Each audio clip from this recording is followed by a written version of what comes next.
د متحده عرب اماراتو پښتنو په شارجه کې د خیبر پښتونخوا د نوم په خوشحالۍ کې ډیر دروند جشن ومانځه چې پکې د اماراتو پښتنو سره سره سېنیټر عبدالنبي بنګش او د عوامي نشل پارټۍ ستر مشر اسفندیار ولی خان ګډون وکړ. اسفندیار ولی خان په خپله وینا کې صدارنګې ووی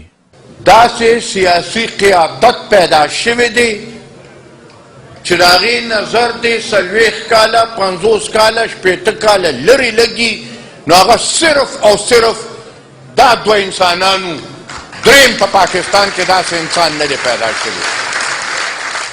نه د بوټي په کر کې زما څه لاس شته نه د بوټي په لویولو کې زما څه لاس شته نه هغه بوټي دی حتی رسولو کې زما څه لاس شته چې هغه د میوه ونیسي. هغې بوټي له باچا خان بابا او د هغه ملګرو په خپلو وینو باندې اوبه ورکړي. خو بیا یو خبر درته کوم د خوشحالۍ مقام دی ځکه چې د پلار نیکه هغه جدوجهد ځای ونیوی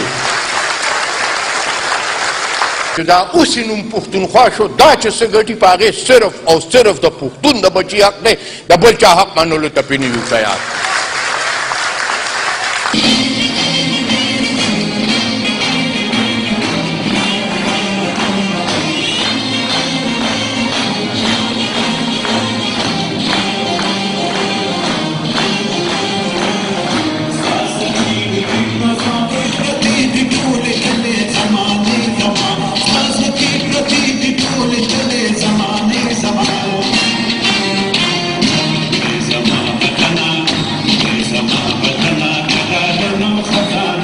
کیمرمین ندیم سره فهمید خان، شمشاد ټلویزیون نیوز، شارجه